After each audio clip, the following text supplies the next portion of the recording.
Hello tout le monde.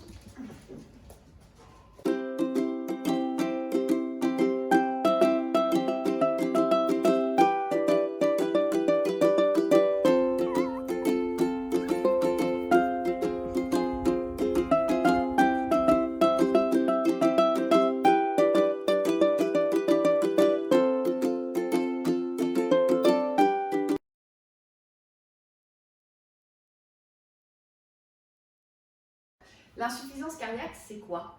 L'insuffisance cardiaque, c'est la dernière phase. Donc il faut savoir qu'il y a 3 phases dans le souffle cardiaque. Il y a la phase 1, la phase 2 et la phase 3. La phase 3, c'est malheureusement l'insuffisance cardiaque et le stade terminal de la maladie. Il faut savoir que pour pouvoir être en insuffisance cardiaque, il y a quand même certaines contraintes. Et en fait, on considère un chien en insuffisance cardiaque à partir du moment où le souffle qu'on entend du cœur est à 5 ou 6 sur 6. Qu'il y a la présence d'œdème au niveau du cœur et de liquide au niveau des poumons. L'insuffisance cardiaque, ça a aussi des symptômes. Je vous dirai après dans mon partage d'expérience, enfin quand je vous expliquerai un peu mon expérience avec Didi, lesquels j'ai rencontrés, à quel moment, etc., lesquels m'ont mis sur m'ont fait consulter aussi mon vétérinaire. Donc il faut savoir qu'il y a le fait que le chien va avoir le souffle court. Beaucoup plus, vous allez voir que le chien va avoir plus de mal à respirer, beaucoup moins d'endurance automatiquement, moins d'appétit, moins d'énergie. Il va y avoir une espèce de toux, le chien va se mettre à tousser, alors surtout le soir ou la nuit, vous allez voir, enfin, en tout cas, c'est souvent comme ça. Il va y avoir aussi la perte, il risque, et ça c'est des choses qui sont des symptômes, alors évidemment beaucoup plus dramatiques, c'est tout ce qui va être perte de connaissance, respiration extrêmement difficile, donc le chien va avoir vraiment beaucoup de mal à respirer, donc on ne parle plus d'un souffle court, on parle de difficultés respiratoires réelles, de perte de connaissance et d'agitation nocturne, où le chien va être très agité la nuit, même le sommeil ne va plus du tout être bon. Voilà.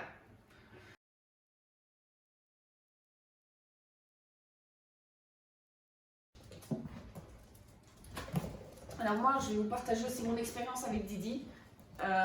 C'est-à-dire que ça a été très rapide avec Didi. Le pourquoi on ne l'a pas spécialement, c'est que ça devait arriver. C'est pas génétique. Ça a été cherché bien évidemment parce que j'ai toute la descendance. Donc évidemment, ça a été cherché tout de suite. Il n'y a pas de cause génétique. C'est pas une malformation congénitale transmise. Enfin voilà, c'est juste que pas de chance, elle s'est décompensée très très vite en fait. Voilà, ça arrive, c'est malheureux mais ça arrive. Donc qu'est-ce qui s'est passé l'année dernière, vers fin janvier, début février, je vais faire ses vaccins avec Didi, sa visite, comme d'hab. Et donc là, ma vétérinaire fait les vaccins et puis elle fait la visite annuelle et elle me dit il y a un petit souffle, mais ne te tracasse pas, c'est un souffle à 1 sur 6, c'est à surveiller l'année prochaine, mais il faudra faire attention à son petit cœur. Elle commence à vieillir, c'est pas très vieille, mais elle commence tout doucement à prendre de l'âge, donc c'est un petit chien, c'est pas grave, ne te tracasse pas. Bon. Donc moi j'en reste sur il faudra surveiller l'année prochaine, le souffle. Ce qui était, dans la situation avec un souffle à 1 sur 6, ce qu'il fallait faire et ce qu'il fallait dire. Il n'y a même pas de discussion, et je tiens à le dire, les professionnels que j'ai autour de moi pour la santé de Didi, je ne peux que les remercier, je ne peux que avoir les yeux fermés pour y aller, je n'ai aucun doute sur les compétences et sur ce qui m'a été dit, vraiment aucun doute. Ce n'est pas du tout ça non plus la cause du fait que ça a été très vite, c'est que ça devait être comme ça. Malheureusement, parfois, c'est comme ça. Et donc, en fait,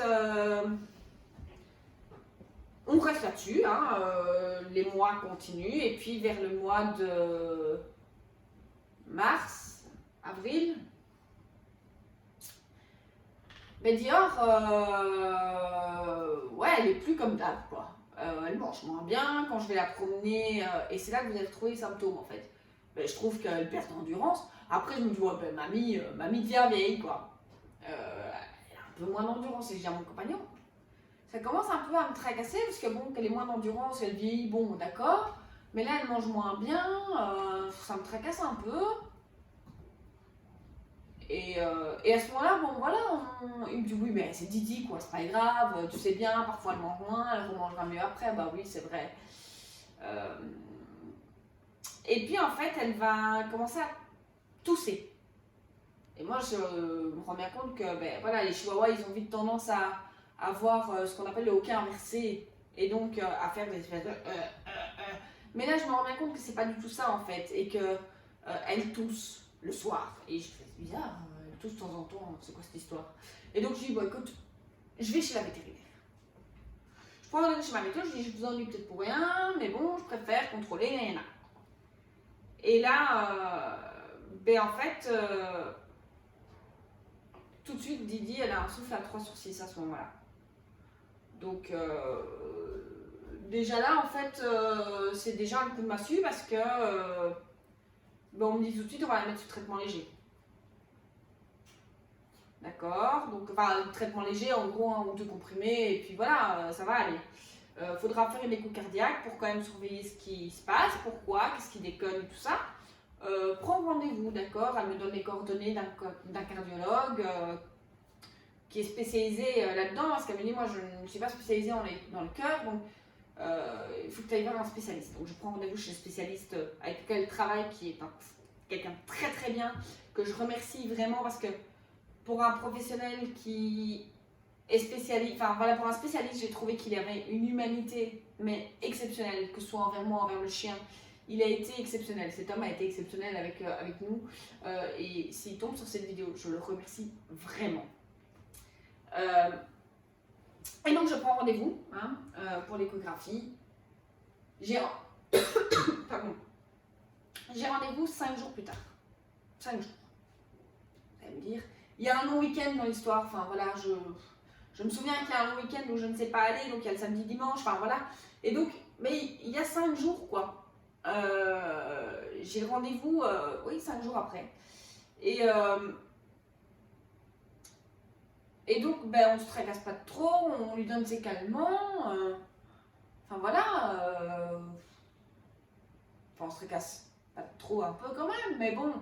La vétérinaire me dit oui, tracasse, ça peut aller. Tu sais, les chiens qui ont des souffles, ils peuvent tenir des années. Donc moi, je me pars sur le fait que mon chien a un souffle cardiaque, mais avec les traitements, on va voir le cardiologue pour mettre le meilleur traitement en place, mais tout va bien se passer. Et puis, malheureusement, ben, 3 jours après, Didi, elle nous fait une grosse crise. Donc, elle a vraiment des très très grosses difficultés respiratoires. Elle blottit. Elle n'arrive pas à dormir. Et en fait, là, moi, la seule chose que moi je peux faire à ce moment-là, ben, je vais en urgence chez ma vétérinaire en pleine nuit, en fait. Et donc, je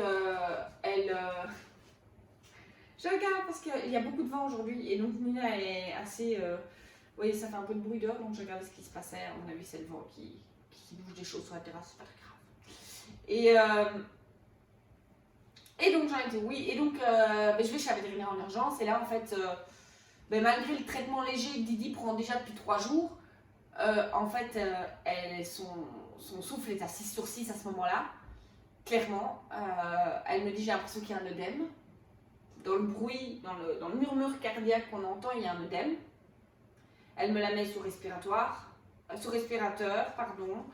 Donc elle lui met de l'oxygène, elle me la met sous oxygène, c'est ça le bon terme. Elle me la met sous oxygène. Je ne vais pas faire de montage pour toute cette partie-ci, je vous préviens. Donc je sais que des fois je vais un peu, mais je veux vraiment que vous ayez ça brut. Et donc, ben, voilà, là, Didi, bon, on va mieux, on fait ce qu'il faut, elle va mieux. Hein. Je rentre à la maison avec elle, là, elle arrive à se reposer. Évidemment, là, on a augmenté un peu les cachets, hein, donc on a augmenté la dose. Et puis, bon, 2 jours plus tard, il y a l'écho. Hein. Là, je ne vais pas du tout confiante, hein. Je vous le dis cash, je ne suis pas confiante du tout en allant à cet écho. Je sais qu'il y a beaucoup de risques et je sais que c'est pas bon. Donc, on fait l'écho avec le monsieur. Didi est de nouveau exceptionnel. Il faut savoir qu'une écho cardiaque, il faut leur mettre des petites pinces pour avoir le rythme cardiaque. Enfin voilà, c'est pas l'écho la plus simple du monde. Didi est hyper gentille, elle le lèche, enfin égale à elle-même. Égale à elle-même, même lui, elle est gentille, il lui fait son examen, il la met dans des positions où il me dit ça va pas être super confort pour elle. Mais elle se laisse, enfin, vraiment, elle est adorable. Elle est adorable, je n'ai rien à redire sur mon chien, enfin voilà. Et puis en fait, là, les résultats sont... Il me demande de m'asseoir tout de suite, il fait tout son examen, il me demande de m'asseoir et il m'explique en fait que clairement, malheureusement, Didi, elle est en stade terminal de chez terminal. Que si on ne lui donne pas de cachet, qu'on ne lui met pas son traitement, il lui laisse même pas 2 semaines. Qu'avec un traitement, je peux me dire 6 à 18 mois. Donc, mais bon, ça a un coût parce qu'on va pas se mentir, que ce soit pour un souffle ou quoi, les cachets pour les chiens, pour les problèmes cardiaques ne sont pas donnés. Ça, c'est une certitude et ça, je tiens à le dire. C'est vrai que moi, comme c'était un chihuahua et que les doses étaient petites, ça ne m'a pas non plus ruiné. Mais quelqu'un qui a ça avec un grand chien où automatiquement les doses vont être proportionnelles au poids du chien, c'est un traitement qui coûte cher. Faut rester très honnête, je préfère le dire. Donc il me pose la question de savoir, comme il sait que j'ai un élevage, etc., si on veut mettre le traitement. Je lui dis bien sûr que je mets le traitement, enfin il n'y a même pas de question. Le traitement, on le met. Donc voilà, donc on commence le traitement qui se passe bien. Donc c'est-à-dire qu'elle réagit très bien au traitement. L'œdème va disparaître assez rapidement, le liquide dans les poumons aussi, parce que automatiquement maintenant Didi est contrôlée tout le temps en fait, quasi toutes les 2 semaines. Et enfin voilà, à ce moment-là, même une fois par semaine, je vais chez la véto avec elle, quoi. Et donc, on met tout en place. On met tout en place pour elle. On nous dit aussi très clairement ce qu'il va falloir faire attention. Donc, et ce qu'il va falloir faire, on nous le dit. Mais c'est vrai que le traitement m'a permis d'avoir vraiment un chien par moment qui était comme si elle n'avait rien. Et ce qui était dur, c'est quand je la voyais courir comme une tarée, et puis après, elle toussait, parce que ça, malheureusement, la toux cardiaque, c'est quelque chose qu'ils ont. Malgré le traitement, elle a continué à tousser.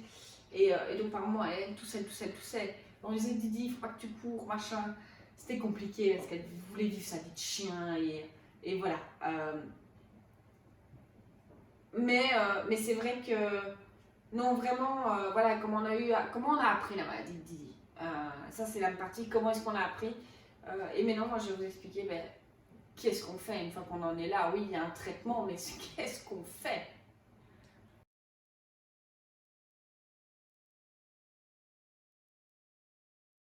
Qu'est-ce qu'on fait une fois qu'on en est là? On donne le traitement au chien. Je vais être très honnête avec vous. Donc, on lui donne son traitement. Son traitement va effectivement lui allonger son pronostic sur plusieurs mois, mais surtout va l'allonger en lui donnant une qualité de vie. Donc c'est pas juste on garde le chien en vie à moitié mourant. Non. Grâce au traitement, elle était vraiment, je vais vous mettre des petites vidéos, elle courait en jardin, elle était vraiment heureuse. Évidemment, il y a le suivi vétérinaire très régulier qui est hyper important, bien communiqué. Puis de toute façon, il faut aller rechercher les médicaments. Donc ça vous donne l'occasion régulièrement de discuter avec la vétérinaire. Et puis tout de suite, on me dit plus de longues promenades, plus d'exercices, éviter de lui demander de courir, de l'exciter, tout ça. Donc ça, tout de suite, on dit ok, pas de problème. Reste zen, le chien. Bon, après, c'est un peu compliqué, c'est un chien. Donc quand elle voulait courir, allez la retenir.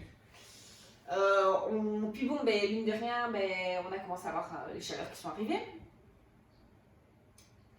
Et là, ça a été tapis rafraîchissant, enfin tout ce qu'on pouvait, à l'abri de la chaleur, absolument, parce que la chaleur est à éviter avec des chiens qui ont des problèmes cardiaques, même des simples souffles, éviter la chaleur.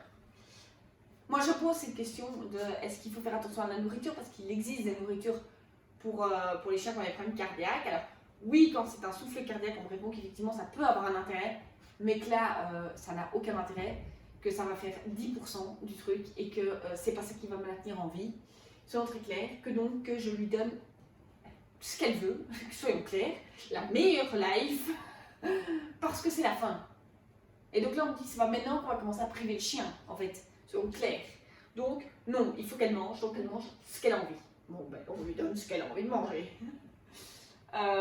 Et ça a été ça le mot d'ordre, ça a été, on savait que c'était la fin. Donc il y a eu aussi cette discussion avec ma vétérinaire dès le départ, en disant voilà, s'il arrive quelque chose, c'est comme ça, comme ça, comme ça, comme ça, comme ça. Pour ne pas avoir à en rediscuter quand on serait au moment même. Puisqu'on m'a aussi expliqué toutes les manières dont ça allait se dégrader. Il faut savoir que c'est pas juste le chien fait un arrêt cardiaque avec une insuffisance cardiaque, c'est pas ça qui se passe. C'est que le chien va faire des malaises, peut faire des malaises. Alors, j'en ai pas eu de la part de Didi, et ça c'est la chance que j'ai eue, c'est que j'ai pas vu Didi faire des malaises. Elle ne m'a jamais fait de malaise. On m'avait effectivement dit, ben voilà, il y a le risque de thrombose, et c'est comme ça que Didi est partie. C'est par une thrombose. Malheureusement, si elle fait une thrombose, on la récupérera pas. Il y a les insuffisances respiques qui peuvent arriver, ben ça c'est quand même mal fait au début, donc ça, ben voilà, on met un peu sous oxygène et puis ça va. Mais voilà, mais c'est vrai qu'on m'avait parlé de ce risque, voilà, on m'a pas parlé du risque, on m'avait expliqué, en fait, selon très clair, le spécialiste m'avait dit comment elle allait se dégrader et à partir de quel moment il fallait prendre une décision, en disant à partir de ce moment-là, les traitements n'aideront plus. Donc, on arrive au mois de juillet, il commence à faire bien chaud, hein. Je pense que vous vous rappelez, on avait eu quelques... Alors à ce moment-là, on était encore à des chaleurs déjà bien élevées, mais on n'était pas encore aux 40 degrés, hein, soyons très clairs. Et puis Didi allait bien, comme je vous dis, Didi allait bien, on avait même prévu de faire un tournage avec elle, enfin vraiment, elle allait bien. Et puis je me souviens, on se lève le samedi, comme d'habitude on est toujours voir le matin, ça c'était...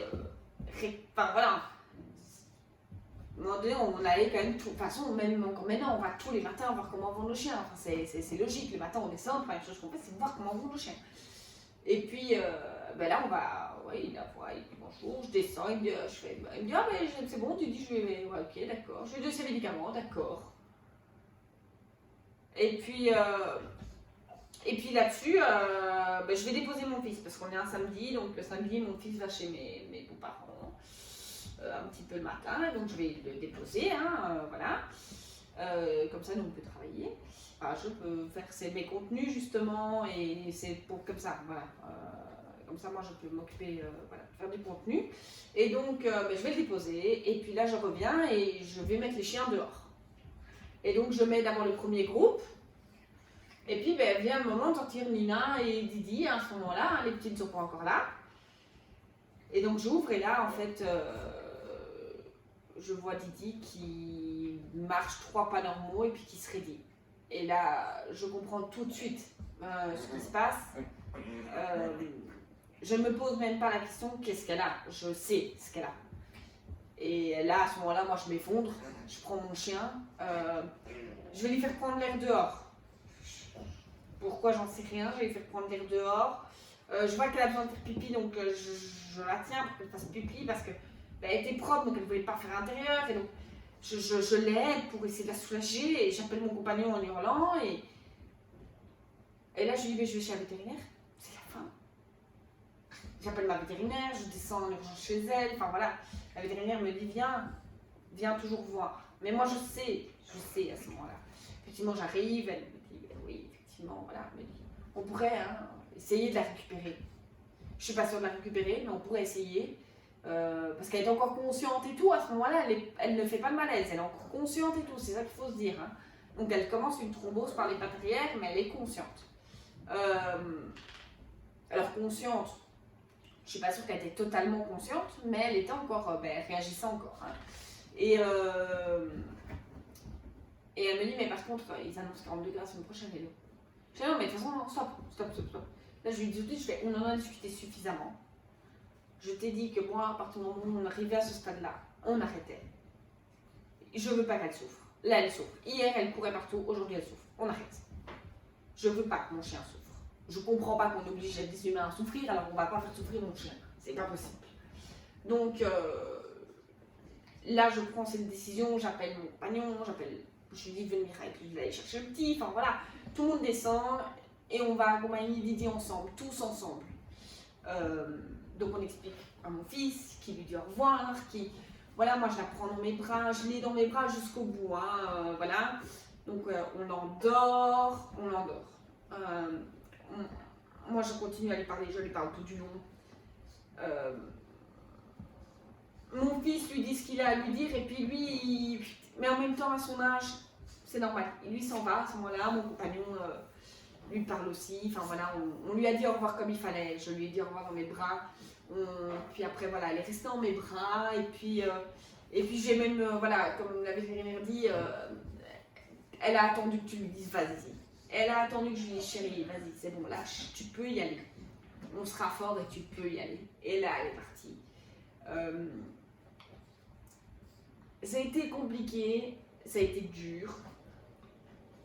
Mais vraiment, ça a été fait mais vraiment avec énormément de professionnalisme, avec énormément de bienveillance. Et j'ai eu cette chance de tomber sur des professionnels qui ont été bienveillants et qui nous ont entourés aussi, nous, que ce soit dans la maladie ou dans la perte par après de Didi. J'ai effectivement tenu le spécialiste au courant en disant voilà, qu'elle était partie.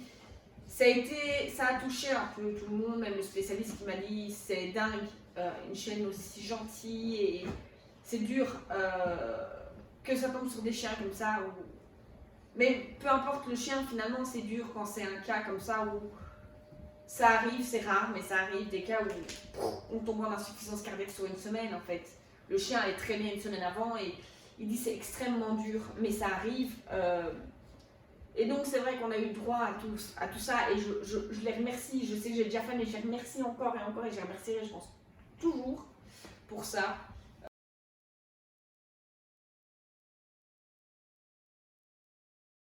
Voilà, ici maintenant, on profite. Enfin voilà, maintenant ici, comme je vous dis, moi je voulais partager mon expérience parce que je sais que c'est pas facile. Je sais qu'on peut en souffrir, mais comme je vous disais, c'est rare comme cas, ça arrive. Malheureusement, ça arrive. Donc il faut aussi se dire que oui, le souffle cardiaque, c'est vrai qu'on a tendance à dire c'est pas grave, les chiens vivent des années avec. Oui, mais surveillez vos loulous, vraiment, le moindre signe, le moindre truc. Et ne prenez, voilà, c'est vrai qu'on en parle rarement de l'insuffisance. On parle souvent du souffle cardiaque, mais on parle rarement de l'insuffisance. Et c'est vrai que quand moi je me suis retrouvée avec ce diagnostic d'insuffisance cardiaque, ben, j'avais pas grand chose qui m'expliquait ce que c'était et les risques et tout ça. Et c'est vrai que ça a été beau parce que je savais que c'était la fin, donc j'ai pu profiter de mon chien à fond. D'un autre côté, ça a été dur parce qu'évidemment, ben, on regarde un peu tous les signes. Mais d'un autre côté, avec le traitement, elle a vraiment eu une belle fin de vie. On lui a offert la fin de vie idéale. On lui a permis de faire des choses qu'on ne lui avait pas permis. Donc normalement, quand on mangeait, elle n'était pas... Mais là, mais c'est pas grave, elle mangeait, mon fils voulait la garder à côté de lui quand il mangeait. Mais pas grave, le chien était assez... Elle savait qu'elle ne devait pas être sur la table, lui piquer dans l'assiette. Mais voilà, alors c'est bête, on lui a permis des petites choses comme ça sur la fin. Mais au moins, elle a vraiment eu aussi une belle vie. Et c'est vrai que j'ai pas de regret. J'ai aucun regret. Mais voilà. J'espère que ce témoignage vraiment pourra aider les gens qui se posent des questions. Il n'est pas hyper positif, je suis d'accord. Il n'est pas hyper enthousiasmant, mais en même temps, c'est une maladie en stade terminal. Donc, il n'y avait rien. Je ne vais pas vous dire qu'il y a eu un miracle, elle est toujours en vie. C'est pas possible. C'est une maladie où l'échéance et la fin est inéluctable. Elle est courte. Donc, à un moment donné, on ne sait pas faire des miracles. On ne sait vraiment pas faire de miracles. Mais c'est aussi utile, je pense, de parler de ça. Attention, ne pas confondre souffle cardiaque et insuffisance cardiaque. Le souffle cardiaque, ce n'est pas le stade terminal. L'insuffisance cardiaque est le stade terminal du souffle cardiaque. Et un chien qui a un souffle cardiaque n'ira peut-être jamais jusqu'à l'insuffisance cardiaque. C'est vraiment à retenir. Voilà. Merci de m'avoir écouté. Et n'hésitez pas vraiment à vous abonner à notre chaîne, à liker nos vidéos pour qu'elles puissent être diffusées à un maximum de personnes. Et que cette vidéo puisse peut-être aussi atteindre une personne qui en a besoin. Et qui a besoin d'entendre ce partage d'expérience. Si vous aussi vous avez fait une expérience avec le souffle cardiaque, ou l'insuffisance cardiaque, n'hésitez pas à nous la partager en commentaire. Je me ferai un plaisir de vous répondre et de vous lire. À très vite.